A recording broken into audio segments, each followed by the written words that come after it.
Well, we've certainly heard those verses about God as the potter and us as the clay, or we've sung them. And I don't know about you, but I always assumed I pretty much knew what this meant. I had a basic understanding of how pottery was made. I mean, I've seen Ghost twice, so I had this down, right? So the potter takes the big chunk of clay, puts it on the wheel, spins it around under her hands for a little while, and then the wheel stops and you have a beautiful piece of pottery. Right? That's all there is to it. Well, then I started actually doing pottery and realized that there's a whole lot more to it than my earlier understanding. And one of the things this did is opened up for me what a really amazing, great metaphor this is for the relationship between Christians and God. So what I'd like to do today is to go through the steps required to turn a lump of clay into a pottery vessel, like a mug or a bowl, using a pottery wheel, and see what this teaches us about how we as Christians are molded into vessels for use by God. So the very first step you do is called wedging, and it looks kind of like kneading the clay. And the object here is to make the clay consistent and to remove any holes that are hidden inside the clay where you might not see them. So you keep working the clay until it's the same throughout and it's all aligned in the same direction. Well, obviously as Christians, we need to look inside ourselves to make sure that we are consistent and allow God to keep working at us where we find issues or gaps. Are we generous at church, but maybe not so much at work or at home? Are we kind to our neighbors, but not the waiter? Are there empty areas inside us where we don't let God in or that we're not aligned to God? That's wedging. The next one is centering. And centering is just what it sounds like. So for pottery, centering is to get the clay right in the middle of the wheel and well-rounded. For Christians, obviously, the goal is to be centered on God and well-rounded in our Christian walk. Now, this is probably the most important step when it comes to pottery, because if you get the clay off-centered in the beginning, all the rest of the steps are going to be harder or even impossible because they're not consistently in contact with the potter's hands. So if it's uncentered, the vessel is going to be lopsided, uneven. It can't grow very big without collapsing like these two lovely things that I created at some point. Yeah, that can happen. Centering is very important. So for both pottery and Christians, if you're not correctly centered, it's extremely difficult for the potter to grow and shape the vessel into something useful. And the more off-centered it is, the harder it's going to be to get a good outcome.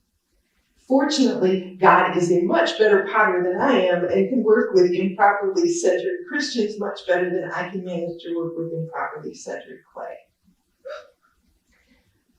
The next step is opening, which is the last foundational step. This is where you quite literally, you've got that discus of clay and you're going to create an opening to receive the potter's hands. So without an opening, the clay can be flattened down. That's easy, but it's much harder to lift it up. The piece could become a plate onto which something can be placed, but not an open vessel into which something can be poured. And when you first try to open the clay, it kind of resists this action. So you have to actually pull fairly hard to get it started, but with patience and constant pressure, the opening is created. As Christians, it is imperative that we open ourselves to God and allow God access to our inner being if we're going to grow. Speaking of growth, the next step is when we finally get to start growing this piece of pottery, which for some odd reason I'd love to understand at some point is called pulling when you don't do any pulling at all. It's really squeezing. So if you see that opening there, really what you're doing is the potter puts one hand inside the vessel and the other hand on the outside and then squeezes the two together as you pull up your hands. So that causes the clay to grow upward. Pressure is growth. It's obviously critical that this is balanced. If you push too hard on the outside, you'll either collapse it over or push your fingers through, and then the same problem if you're pushing too hard on the outside. So this is a really hard step to learn, and the potter has to carefully control the amount of pressure and the speed of the growth. If they're too fast, you may end up with something that's uneven and where it will develop weak spots, just like happens with us. If you're too slow, the clay may lose flexibility and then it's never going to achieve the growth that it could have had. As Christians, this pressure is often uncomfortable or even painful, but it's critical for us to obtain the growth necessary to achieve the design that God intends for us. The next step is called shaping. Now, up until this point, the potter really has been focused on growth. And pretty much any vessel you make is going to have essentially the same shape up until you get to this step. So until you start shaping, a lot of times it's hard to actually see what the purpose for this vessel is. It all just looks like a big cylinder at this point.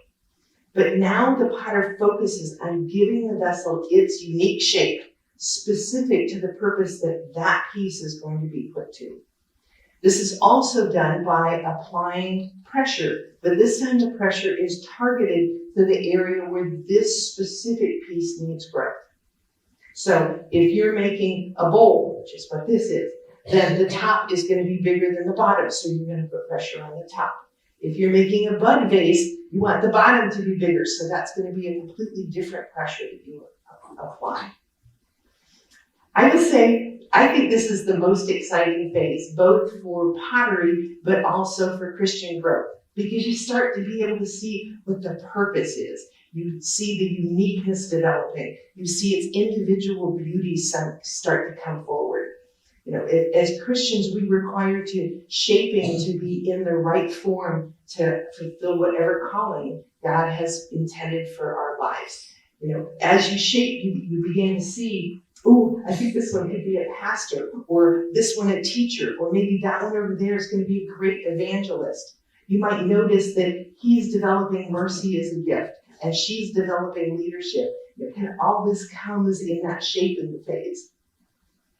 But like the growth phase, shaping isn't always fun when you're going through it, right? You feel this pressure forcing you in new directions, but you can't see the reason yet, and it's uncomfortable, and you may feel that you want to resist it.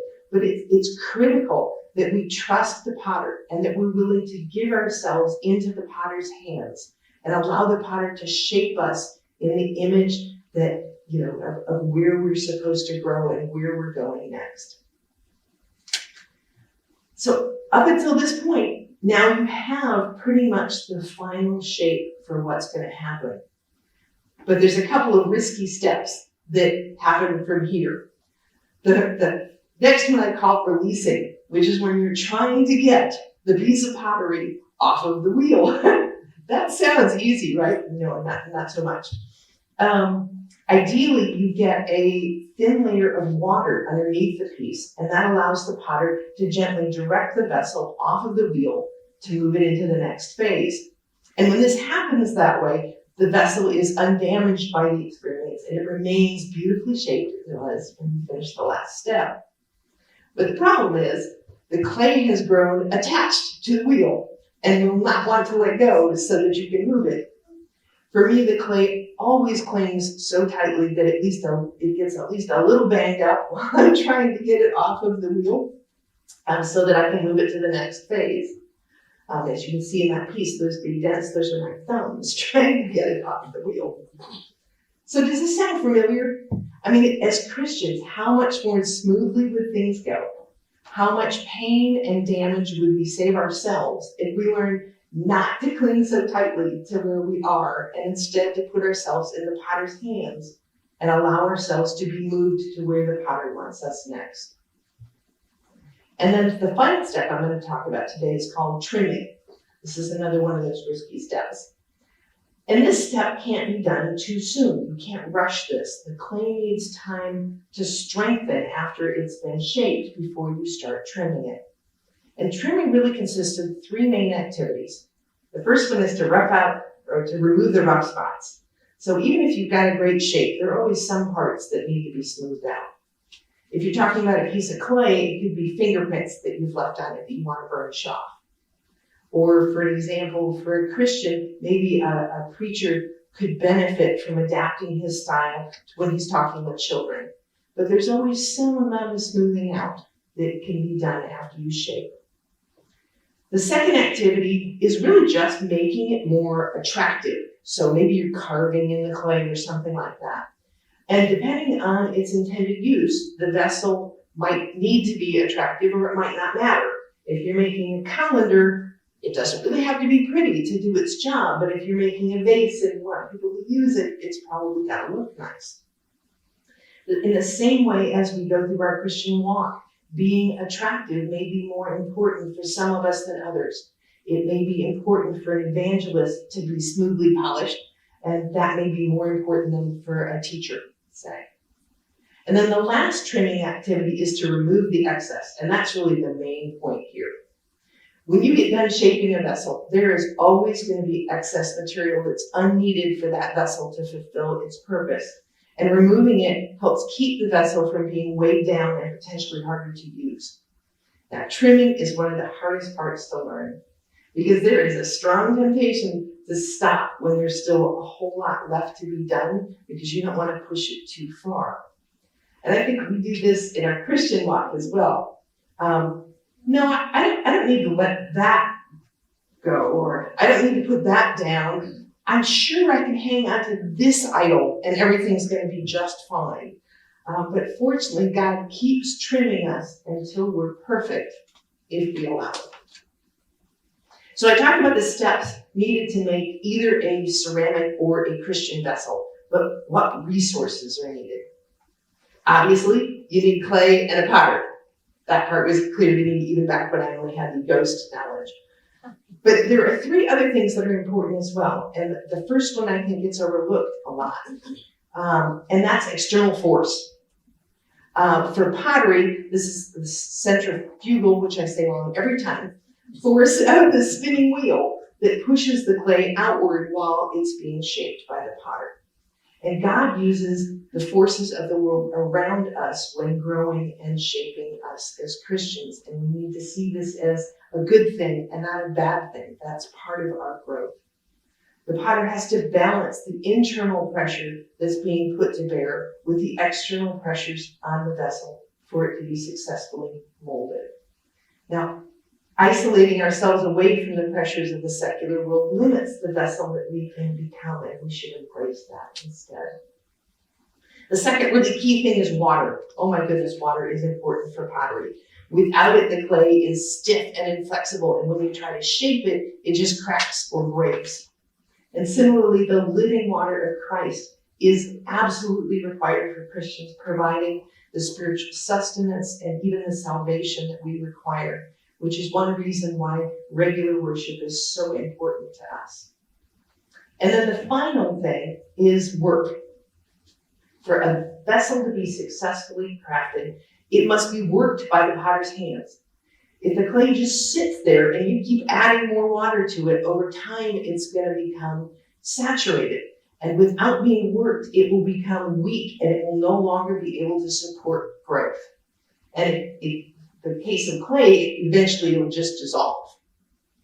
It's critical that there's a right balance of water and work. Clearly, as Christians, we don't dissolve, but we're also not intended for living water to be poured into us constantly without us in turn pouring it out for others.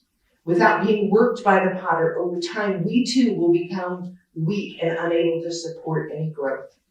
That's why service work is so critical for us so that we can remain strong and useful vessels for God. And the final thing I want to talk about for a moment is a couple of key differences between pottery and Christians. I hope this has convinced you that there are some similarities, but there are a few things that are very different. One of which is that pottery reaches a point where it can no longer be changed. You can destroy it, but you can't put it into a different shape once it's been hardened and fired. But God never stops molding us. At any time, God's purpose for us can change, and that might require God to grow us in a new area or trim off an old area. And sometimes it might even be necessary to flatten us down completely and then build us up again for a totally new purpose. The other big difference is that the clay has to respond to the potter. There will be times that it seems like the clay has a mind of its own and is not cooperating with the potter, but at the end of the day, it really has no choice about what's going to happen to it. As Christians, we do have free will. We do have choices, and we must be willing clay.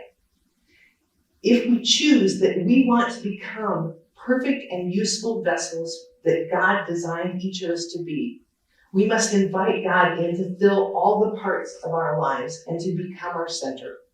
We must open ourselves to God to allow him to grow us and shape us.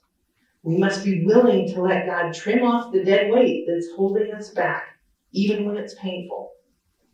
We must receive God's love, but also work to pour it out for others. Or we can choose to resist the potter. God will still love us and will still find a use for us, even if we insist on remaining unbalanced, misshapen, or incomplete. God will love us even if we insist on remaining just a big blob of clay. The choice is ours. Praise be to God.